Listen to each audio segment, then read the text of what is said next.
After facing rejection from Russia to attend this year's BRICS meeting in Africa, French President Emmanuel Macron criticized Russia's presence on the African continent during the new Global Financing Pact summit just held in Paris.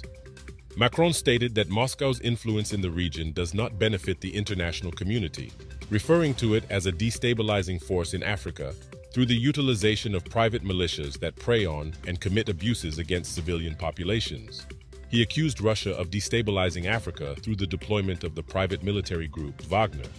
The Kremlin swiftly dismissed President Macron's allegations, denying that Russia is a destabilizing force in Africa. This accusation came as a surprise to many in Africa, particularly considering France's very destabilizing actions in Africa.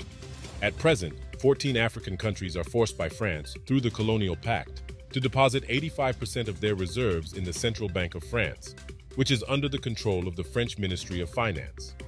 Additionally, Togo and approximately 13 other African countries still have outstanding colonial debts to France as of 2023. African leaders who refuse or challenge this agreement often find themselves as victims of coups d'etat. The lack of these resources on the continent leads to massive poverty and suffering in the so-called Francophonie counties. Even the European Union denounces such neo-colonial policies today, yet France remains unwilling to abandon this colonial system that exploits approximately $500 billion from Africa each year. Furthermore, France currently maintains around 3,000 troops in Africa, supposedly to combat terrorism in the Sahel.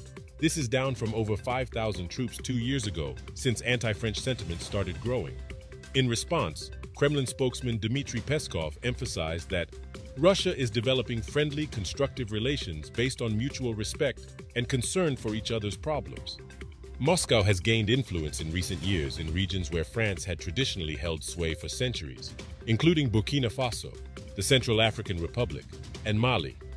France's influence has diminished due to the perceived inability of French troops to quell violence perpetrated by armed groups in these countries, leading to an increase in anti-French sentiment in the former French colonies.